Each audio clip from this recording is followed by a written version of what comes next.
Hey everybody, welcome to Monday Morning Market Update. This is episode 10. I'm Jennie Hendricks at Century 21 Prestige Realty, here to bring you everything you need to know about what is happening in the real estate market this week. So just as far as some quick stats, right now about 170 residential properties on the market for sale. Our median list price popped up just a little bit to 3085. It's been kind of in that range, so I'll keep an eye on it. It's not too far out of where we've been, but it is a little bit higher. Interesting thing, the number of days on the market is only 58 for our active listings right now, so that's really, really low. As far as sales go, running 12-month average 981, and our median sales price is 233,500, so 233,500, which is right in line with where it's been. So that is not out of the ordinary at all. We've been tracking there for a long time, several months. Something I thought might be interesting for you guys is a new kind of stat. The median square footage of homes sold is 1,715 square feet, and the median price per square foot sold is 122. And again, we've been tracking there for quite a while, so that's right where we have been, and I'll keep track of that and see if we're going to pop up a little bit as those active listing numbers start to come up. Okay, I want to talk to you just a little bit about our biggest issue that we have still is a lack of housing inventory.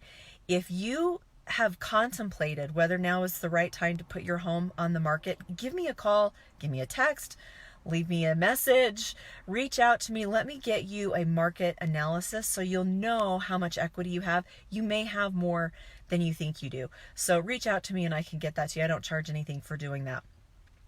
Today, we are not going to talk about coronavirus. I feel like the Cedar City area, Iron County, we've got a good handle on it. Everybody knows the precautions. Everybody knows what's going on. The one thing I will say is pay attention to your small business owner neighbors. This thing has the potential to hit small businesses and the tourism industry really hard. So just kind of be conscious of that. Okay, let's move on to something that is near and dear to my heart. As those of you that know me know, my world is sort of the intersection between real estate and politics, and the legislative session just ended. So I wanted to get you kind of an update. There was a lot of stuff going on, but there was a couple of things that I thought were really significant. So let's see. There were a lot of bills that had to do with water. That was kind of a big issue. Hey, Ben, thanks for tuning in. There was some impact fees that the realtors were really paying attention to. And impact fees, we're really watching that as it has to do with affordable housing. There was rent control. There was a few HOA bills that came through. And let's see. Oh, an eminent domain. That was kind of an interesting one. Anyway, there was a lot of stuff that we were paying attention. In fact, I was going to show you guys this. This is the bill tracker that we use to track all the bills. I got 3 pages like this. There were about 1,400 bills introduced, about 510, I think, that actually passed, and the realtors were tracking about 62. The one thing that I was really, really excited about is HB 39. This is the housing affordability bill. Senator Andrade was the sponsor for this, and it's kind of a complicated. It's a long bill. There's a lot of words, but basically what it comes down to is let's see. It gives the community reinvestment agencies, the Olene Walker Housing Fund, and the Housing and Community Development Fund more flexibility with grants and programs. So, and it's across the whole entire spectrum. So there's rent subsidies and help. There's developer incentives, so that developers can go in and be able to make housing affordable from kind of start to finish. So again, there's a lot of moving pieces to it, but it ended up being a really, really good thing. And one of the good things that I'm really impressed with is a lot of the stuff is centered on the Wasatch Front, but as a part of this bill, 30% of it is required to come to rural areas like ours. So we will get some of the benefits of HB 39.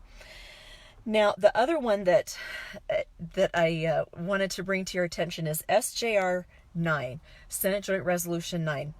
I'm not going to get into tax reform, not going to get into any of that kind of stuff, because this thing is a really, really good compromise. It's got trade groups, it's got the PTA, it's got the UEA on board.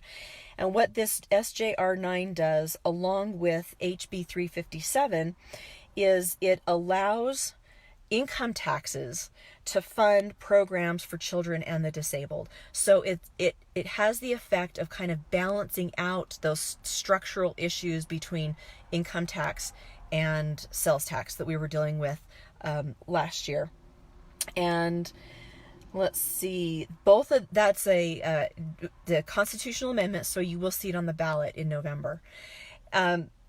This session was a little bit quieter than usual, but still, like I said, there's about 1,400 bills that came out of the session, about 500 or so that actually passed, and the realtors are keeping track of a lot of those for you. So let me know if you have any questions. Like I say, there's a lot of water issues, HOA, impact fees was a huge one. We dealt with a lot of impact fee stuff this session. So if you have questions on any of that, let me know. And if I can get you a market analysis on your property, please let me know. I'd love to be able to let you know how much equity you have in your home, because I'll bet it's more than you think it is. All right, I'm out for right now. This is Jennie Hendricks, Century 21 Prestige Realty. We'll see you next time.